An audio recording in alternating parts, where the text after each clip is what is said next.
So, Gina, I know that in your career, you made this transition from the world of MMA and fighting to Hollywood and to acting, and that's, the kind of thing that not everybody is capable of doing. What went into your decision process to leave that world of competitive sport and get into this whole new area of life in your career? So I guess the long story short would be I follow my heart. I followed my heart when it came to fighting, and I followed my heart. I mean, just it's really kind of crazy how certain things just kind of get dropped in front of me, and it's like, okay, and you just kind of know that's the direction I'm supposed to go. So after I had lost my last fight to Cyborg, which did not go the way it was planned. I mean, it was one of like those like kind of darker moments in life where you think the world's gonna end. You're like, oh my gosh, how do I climb out of this hole? And that same week, Steven Soderbergh, he contacted not my agent, who wasn't my agent then, but after became my agent after the phone call with Steven Soderbergh. And Soderbergh took a train out to San Diego where I was at, and he said, "Hey, look, I wanted to meet you." We had a conversation for 4 hours in Coronado in this, restaurant that, and I had a black eye, so I had gotten elbowed over the, I got elbowed over the eyebrow, and all this blood started draining. Like, little bits of my eye were red. It started draining, and like I had all this, like, a black eye. And I was like, "Do you mind if I have a glass of wine?" I know that's probably not a, but I was like, I'm off of fighting. I've been training for 3 months. I want some wine, and I want to just be, relax. And I didn't have any idea who Steven Soderbergh was. I just thought, I saw the movie Traffic, and I really, really always loved that movie for Mhm. personal reasons.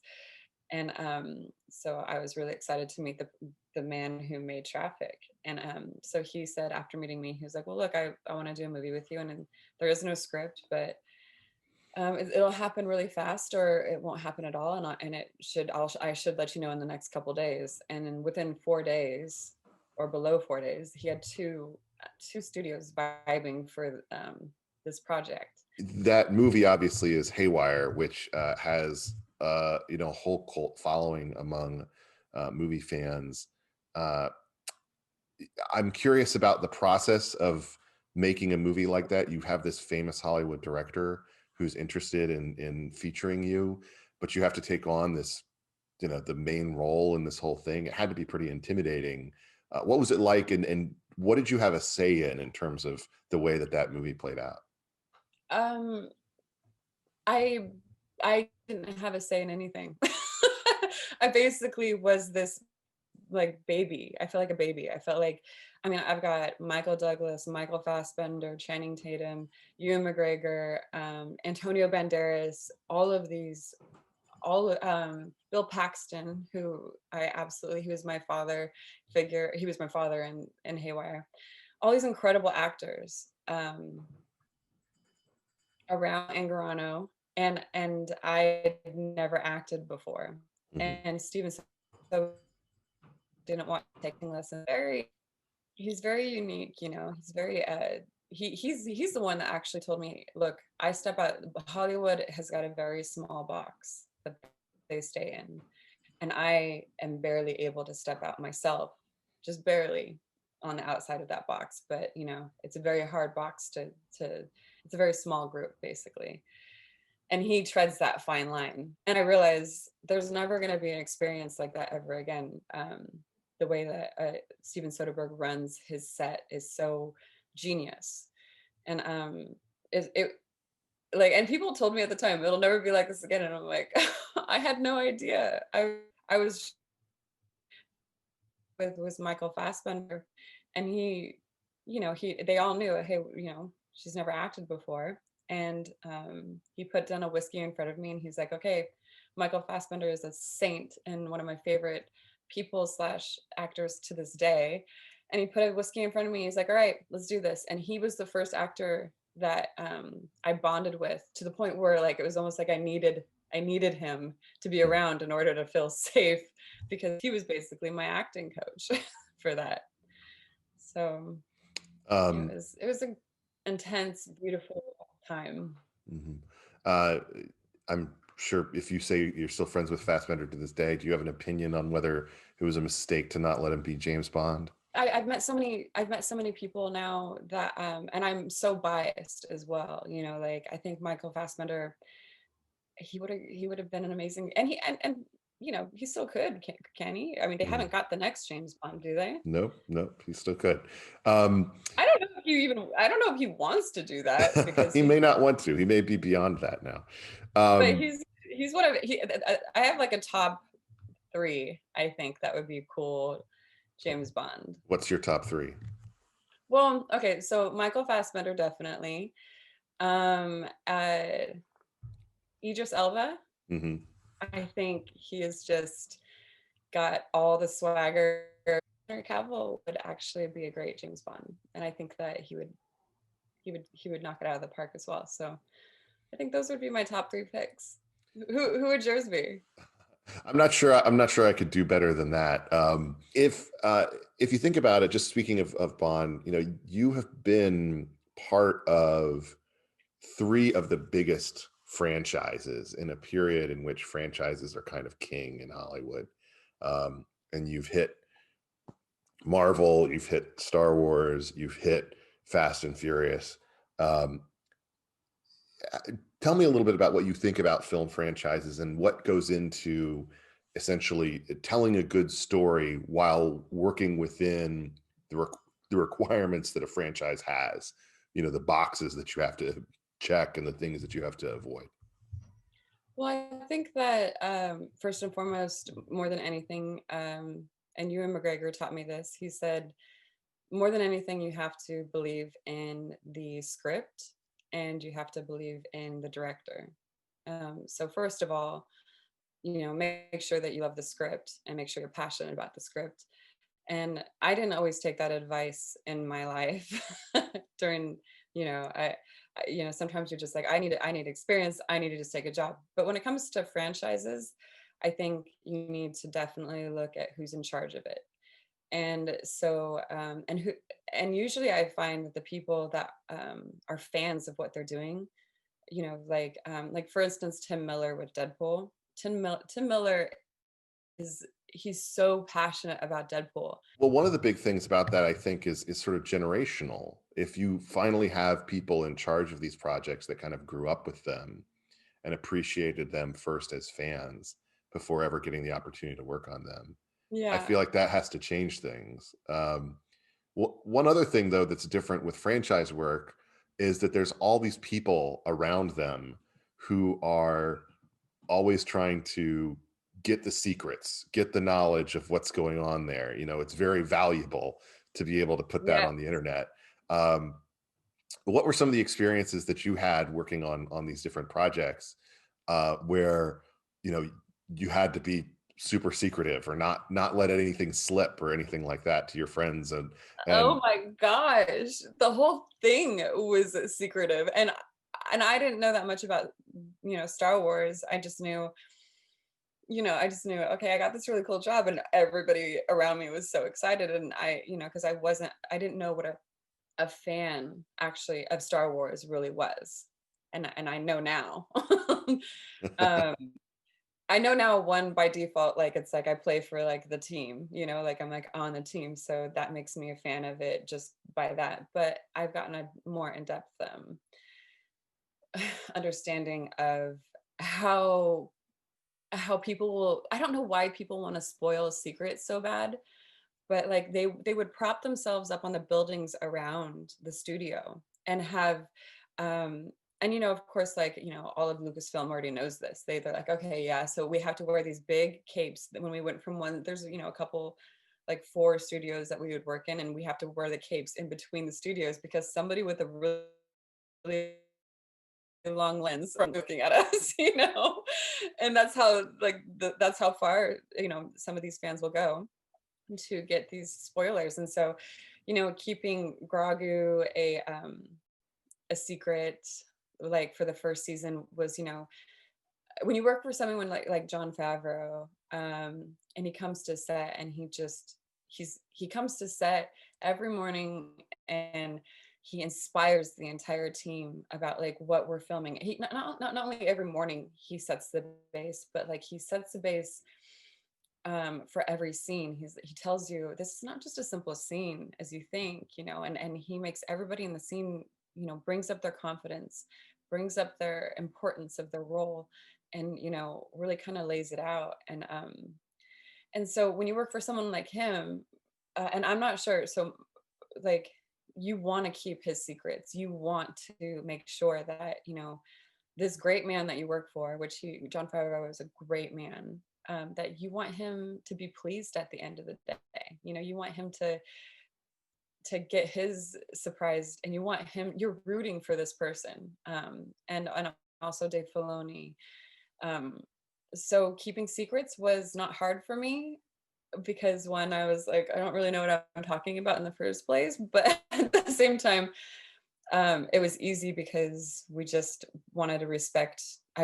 You really respected what we were a part of, so that wasn't really hard. But I mean, I have so many secrets in here. I'm sure you do. Um, can I just ask, did any of your family members or friends try, like someone in your orbit, just like really try to get them out of you or make you slip up and share something at any point?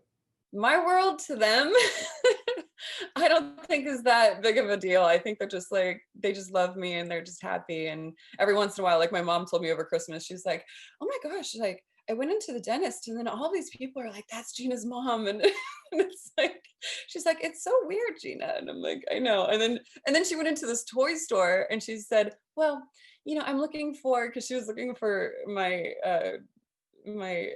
action figure, and she's like, you know, that is my daughter. And I'm like, no, mom. And so the man who I still have to thank in Las Vegas, he gave my mom these like action figures, gave her a little baby Grogu, um and it's just like they're just happy to be a part of it. They don't try to get secrets out of me. And there's one person I do tell secrets to, it would be my mom.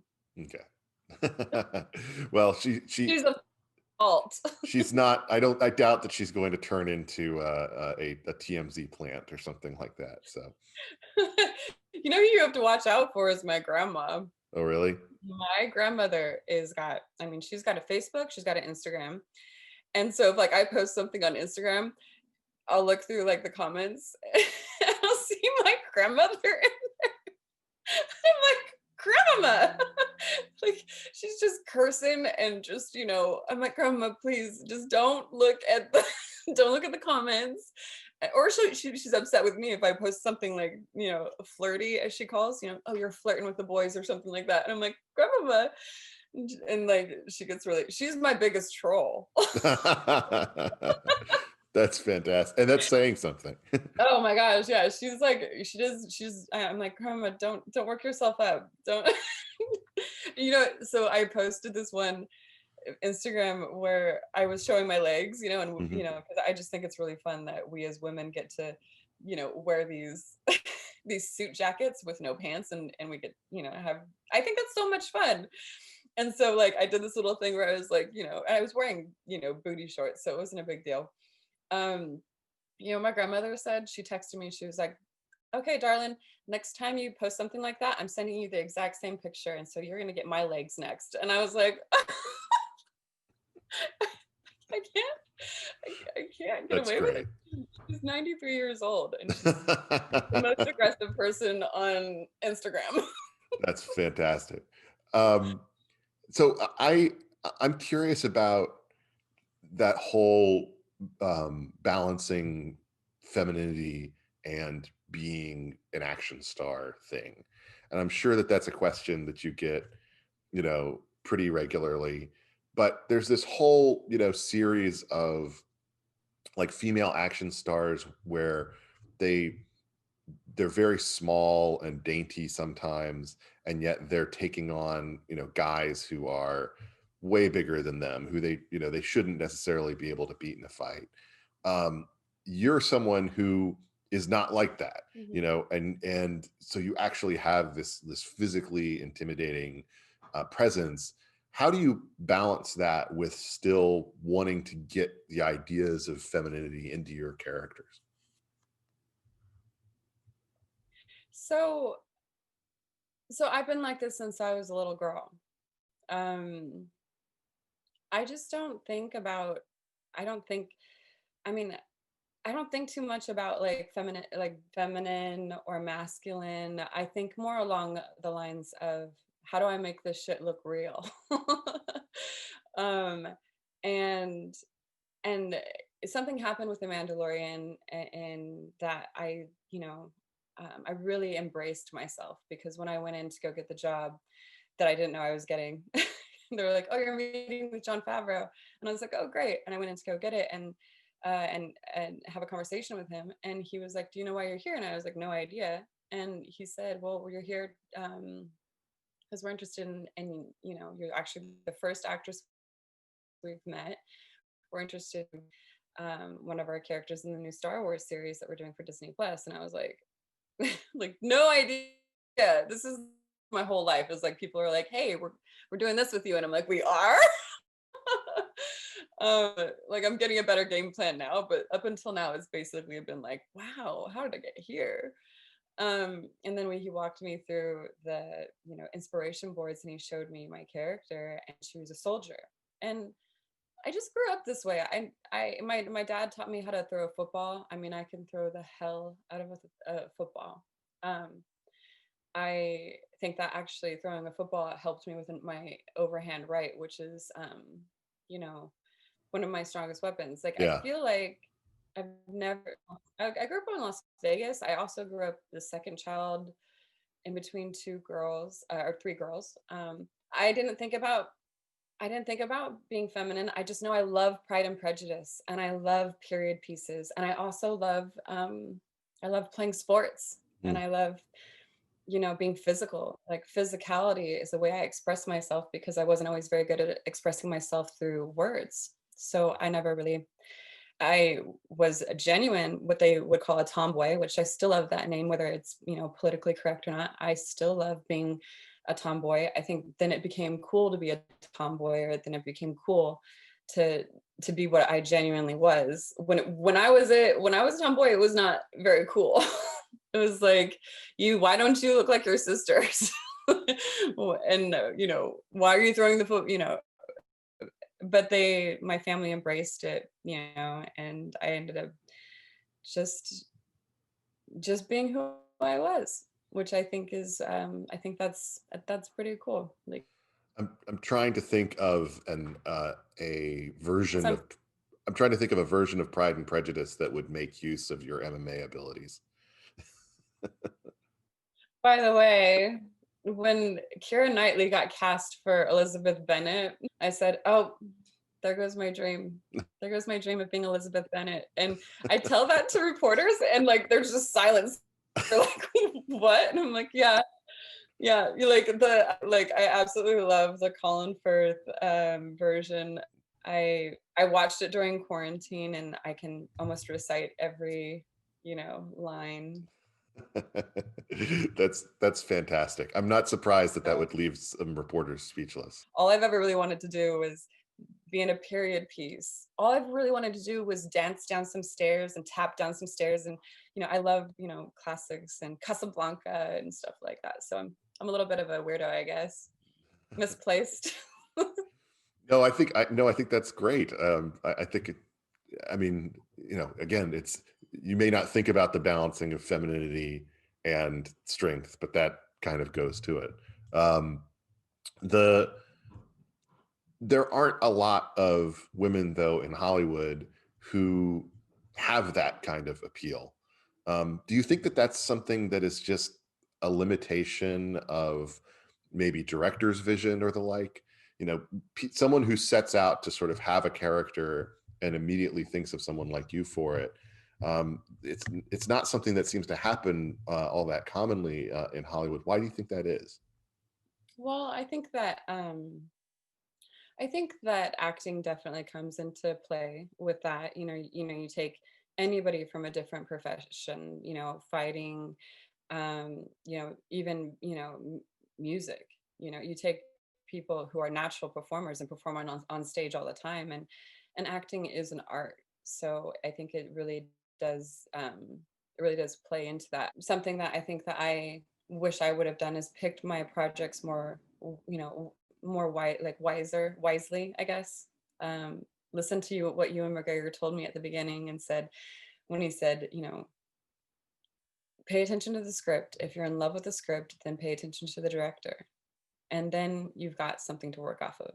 And so, it's actually something that is going to be a passion of mine, is to help people transition better from fighters into acting. Because, what are fighters and soldiers and people who have had these extreme lifestyles, what are they supposed to do when their job, and when they're retired? And I think my favorite thing that I have found is I love pointing the camera at fighters, probably the same way that Steven Soderbergh liked pointing the camera at me, because it's not so rehearsed. It's there's a realness there, and they just kind of light up the screen, and they suck in the energy, because you're just so used to people being so rehearsed, and so that's kind of I don't know what the original question was, but that's been kind of like a dream of mine, is that I'm working on presently, to kind of help people have the I same. want to watch. I want to be a fly on the wall with Gina Carano teaching Conor McGregor how to act. I would love to. Are you kidding me? I could take that on in a second. I think that and that's what I'm working on. I'm not, I mean, Yeah. Conor to be, but my biggest passion right now is directing, and I'm writing a script for my first time, which I have been a part of, like the biggest and also the worst. I've been a part of every single, I mean, the stories I have from the sets I've been on, from the biggest to the smallest, productions.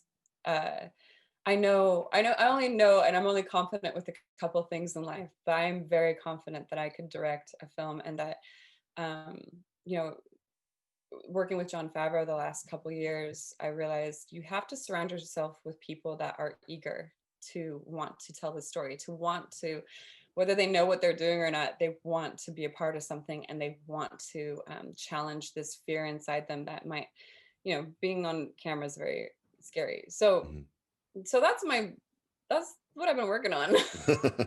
Well, I mean, one of the things that Favreau's done is he's taken a lot of people who have been actors and given them the opportunity to direct episodes, Yeah. especially people who may not have been all that established in sort of the way that they have in terms of a resume. Just in terms of what you've learned from watching that experience, what do you think are the key aspects that would go into your approach to directing? So, my dream that I'm working on is, first, to get everything so, um, I wouldn't consider it, and I would definitely, if you looked at the room that I'm sitting in right now, it just got papers and stuff everywhere. I wouldn't consider myself a perfectionist in certain ways, but if I'm going to do something, say like fighting or acting or anything, I do become a bit of a obsessive. And so I want to get to the script, to the point where I'm so confident and in love with it that I know I'm going to I'm going to spend everything on it. And I want to make sure that it expresses. I mean, I just want my soul to explode into this script that I'm writing, and then I want it to be able to storyboard it to the point where, everything. So to the point where when you go in to sell it to whoever, I've already got the people in mind who I want to cast, and some of them are known and some of them aren't known. And I want to have it all just like very perfect, so that when I go in and say, this is what I'm doing with my life now, people are like, oh, okay, well, here you go, let's do this. And I also know that surrounding yourself with people like a cinematographer that wants to express himself, like I'm a big fan of cinematographers who want to tell their side of the story as well. Um, and that all has to fit in together. So I think just being extremely organized with it before I go out and shop it out is going to be, because I know when when I put my heart to something and when I put everything I have into it, I don't see how it can't happen.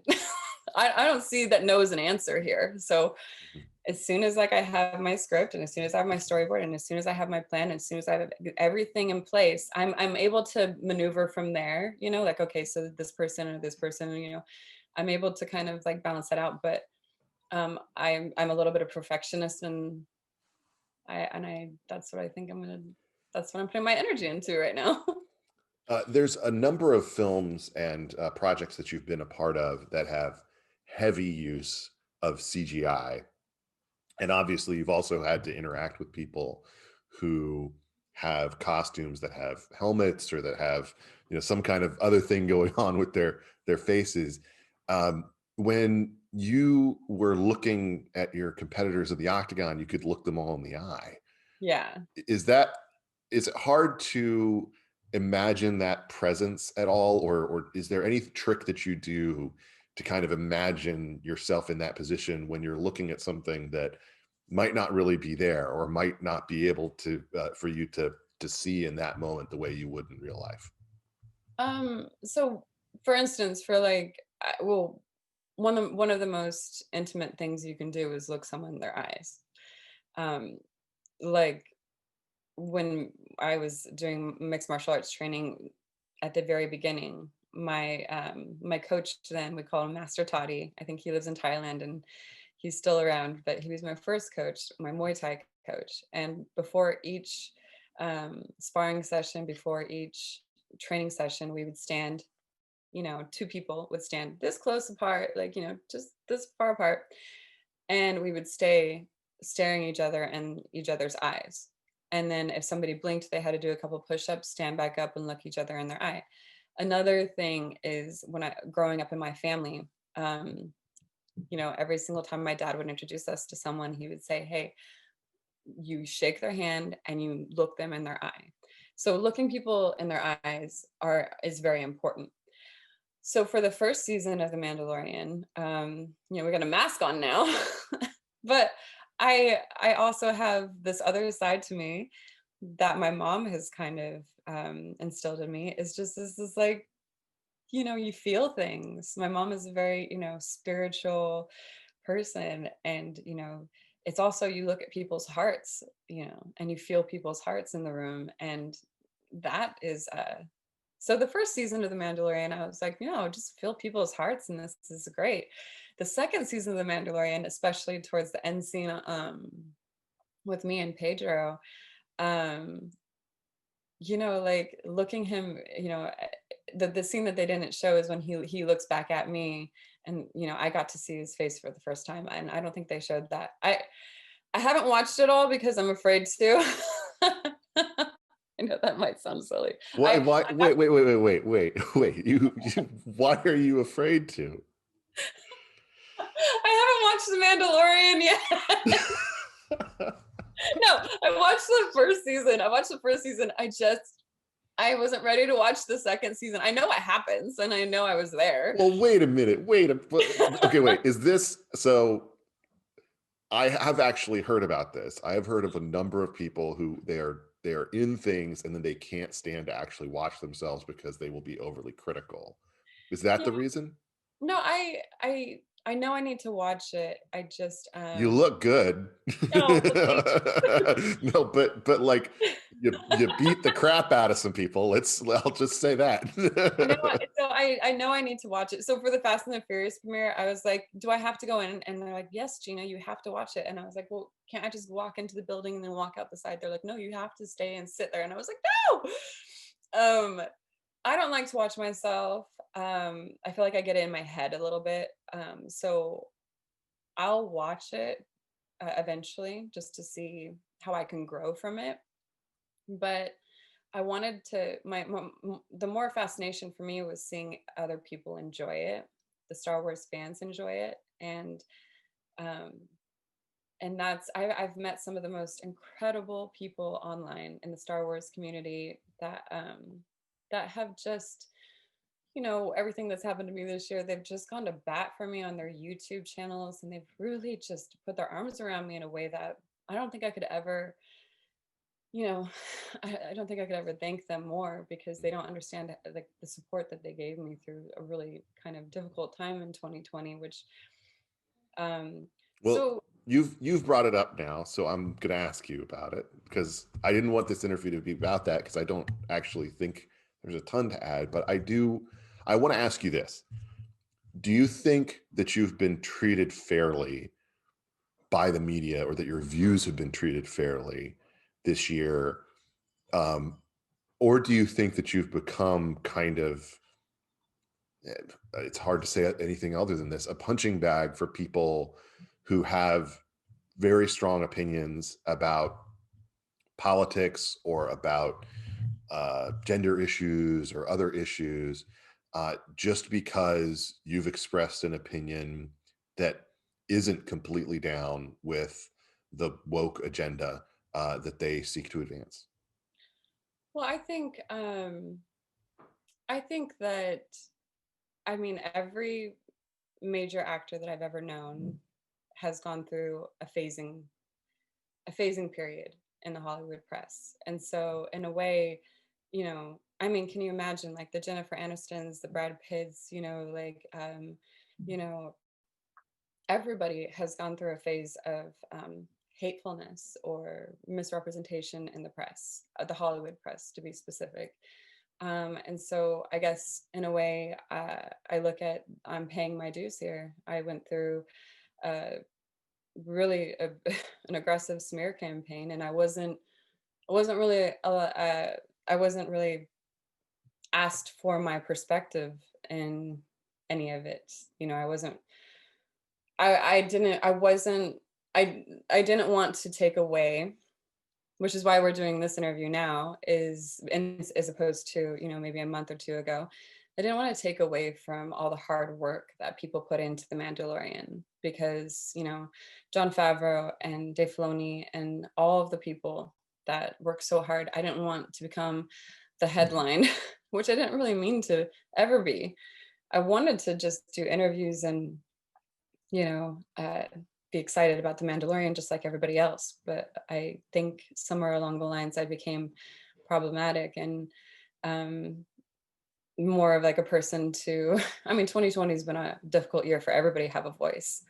But so did I become a punching bag? I mean, I became a punching bag, but I Well, have seen you're also someone a little bit more used to taking a being punch. punched. I've seen what happens, specifically in the Star Wars universe. I've seen what's happened. It's not like I was naive in going into, you know, this is a very passionate, if not one of the, if not like, I mean, it's one of the most passionate fan bases in the entire world, And you're of course going to have two different sides of, you know, you're going to have all these different sides and all these warring sides. So the people that might have been bad mouthing me last year, or supporting me last year, are now flipped and they're against me this year. And so it's like, but 2020 has been a different year, as opposed, like, I mean, I I've never been political, and I don't plan on running for office. I don't plan on being political. I just definitely saw at the beginning of this year that a lot of people were not using their voice, and a lot of people were being silenced, Mhm. and conversations were not happening. And this happened to be maybe the first year that I actually even became interested. You know, you think like, okay, the adults have it. I'm not getting into politics. You know, you like all your life, and all of a sudden you're watching all these documentaries on like Vietnam, and you're like, what? Wait, what? What was that phone call? What's happening with Watergate? And you're like, you're starting, you know. And so maybe I'm a late bloomer here, because I've never been interested in politics or politicians. I've just never, it's never been my thing. And I hate to say it, but I've just never really believed in, I mean, I've never really had faith in politics. which is, Well, that's a healthier attitude, I would say, than oh, a lot of I people hope have. I'm not Well, offending no, everybody no, else. a lot of people this in this day and age have replaced religion and spirituality with politics. Right, yeah. That seems to me to be part of the problem. So I guess like, and the whole reason why I started speaking out, which has always gotten me, the whole reason why I started speaking out is because I feel like there is a group of people, a large group of people that were being silenced this year and being forced to, play this game of, wokeism or whatever it is. And I'm I don't know where I belong on any political spectrum. I don't, just like I don't know where I belong on any feminine or masculine spectrum. I don't take that into account when a certain group is silenced, when a certain group isn't allowed to speak, when, when big tech and major news are not allowing people to have a voice, which I've personally experienced now. I think that we all as a community, we all as a group of Americans, as a world, should be worried about that, because you you, you can't, discussion is good. If we are losing discussion, we are losing knowledge, and we are losing empathy for one another. And know, what are we doing? So I One of decided to say something, and one of the that got me in trouble. one of The the entire world. underlying so one of the underlying elements of your characters, and particularly your character in The Mandalorian, is moral ambiguity. That things aren't just black and white, that people can, have flaws or shortcomings, gray areas, hurt, etc. And that this is something that has to be navigated. I thought, frankly, the most interesting episode of the entire season was the episode with Bill Burr, in part for that reason. Because Oh, he's amazing. yeah. Yeah. And by the way, can we just say this? One of the most amazing aspects of 2020 is that like Bill Burr is actually an actor now. By the way, Bill Burr he is a phenomenal actor. Mhm. I went to set on one of the days that he was, one of his big days, and he's sitting there, and he takes it very seriously. Not only does he take it seriously, he's like a thespian. Like he's phenomenal, and he's such a gentleman. Because I was actually I'm just thinking right now of Bill Burr doing the routine about you calling him a thespian. Bill Burr's a thespian, and actually, he's one of the people I keep in touch with. I mean, I keep in touch with almost everybody, but he's always like, he's like, my wife's always like wanting to watch UFC, and she's always screaming at the television, knee, and he's like, oh my gosh, where'd this come from? But we keep in touch, and he's a perfect gentleman. He is, and he is an incredible actor. To where I was jealous, like I imagine like, he's just a freaking natural. He's so good. It's almost irritating. It's just very funny because he's so self-deprecating about his inabilities. And he's the biggest sweetheart. I would bring my dog to set, and he would always come over and sit there and pet my dog. I'm totally outing him right now. He's a sweetheart. He's the biggest gentleman, sweetheart. Like he takes care of his body. He doesn't really drink. He's like, I mean, got perfect skin. He's just like, he's an incredible person. As a longtime listener to his podcast, which he does twice a week, I will tell you one of the funniest things about it is the fact that he will be mid rant, R-rated, spittle-flecked, obscenity-filled, and then he'll hear his daughter coming into the room, and it immediately cuts into, "Oh, hey, sweetheart, how are you this morning?" That kind of thing. So I think. Wait, did you? Like it was like a while ago. It was like early on the Philadelphia rant that he went on, where like, I mean, Epic. he had some increase, and like the whole crowd had just gotten out of like a football game, and they were all drunk, and they were giving all of like they're giving all of the comedians before them like just the hardest. And so Bill just went out there and just attacked the entire, and they loved him for it. So I mean, he's a genius. You He's one bridge having city. absolutely love Bill. One bridge having city. So Bill Burr's character makes an argument in that episode, which you admit you haven't seen, where he basically is saying, you know, Empire, New Republic, they're all the same, you know, sort of to these people. You know, he's making kind of the gray area argument, which I think is interesting. And I'm just kind of curious about how you think it plays out. And also maybe in the context of the current fights that you're talking about on social media, have we lost our ability to see people as being in the gray area, as being not always just good or bad, but, you know, being people with flaws and with both sort of good and bad going on with them?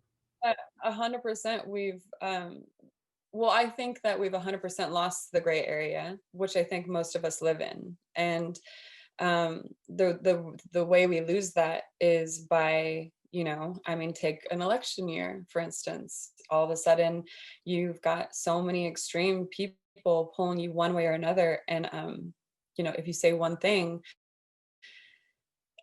you're canceled, or you're, you know, you're abused. Mhm. And so it's like, we've lost the ability to communicate and to see each other as human beings. And I, you know, I guarantee that me and you will have similar opinions, and then other times we're probably gonna be like, yeah, completely different opinions. And I think that that's healthy. And what we're teaching people now is, you know, that it's not okay to have different opinions. Well, I feel like you, um, I feel like you obviously have come into contact with this repeatedly this year, and I'm hopeful that you can kind of get beyond it. Does it give you any hope that, or do you have any kind of thought process about this that sort of says, you know, as much as it seems kind of crazy online, as much as it seems crazy on Twitter, if you go to a store right now, if you go down to Target just to pick up paper towels or something, there's going to be a little action figure or a Lego, you know, version or a minifig of you that's in that store that some kid's going to want. And they're going to buy that and they're going to play with it. And they're not going to have any hesitation about it because they're not on Twitter. Yeah, I yeah. mean, does that make it any easier? Um, what's made it easier, I think, is knowing that I could possibly be a part of a change in Hollywood, a change in um, some. The more people that you see unjustly persecuted online or in person, the more people that feel, you know, canceled, the more people that are seeing, hey, wait, why are you talking that way about Gina? She's always been out there spreading love and punching people, but like that was a different, you know, that was in the octagon. That you can have question, like, wait a second, this doesn't seem right. Like, why are you canceling this person? I don't think that what she's done has been anything other than maybe exploring her own opinion. My own opinion might be this right now, and it might evolve, but I've not done any harm. I've never done harm to other people because I know what it's like to be hated on. I know what it's like to be an outsider. I don't think I'll ever know what it's not like. I'm never gonna be in a cool group. I'm just never gonna be a part of. I'm gonna be a loner. But like I think that the more people that can see that it's okay to do an interview with the Federalist, it's okay to do an interview as an actor. It's okay. What are we so afraid of? What is Hollywood so afraid of? You know, what is everybody so afraid of by communicating with each other? This is something we should be doing. And it's important for everybody's stories to be told. I'm so happy that there's going to be stories told for the minorities and for groups of that have felt so unjustly represented in Hollywood. I'm so excited that those stories are coming and they're starting to come out, and you know, you feel a sense of pride in America and you sense of pride in Hollywood, like, okay, this is really good. we have to be very careful that we're not going to not appreciate that there's an artistic side and people that think, conservatively. Like conservatives, Republicans, whatever, they're not like the biggest lie you've been told. It's like those people are racists and those people are child molesters. It's like, oh, okay, so like we've parted ways when I think the majority of us probably need to just start paying attention to what's happening in our government a little bit more and voicing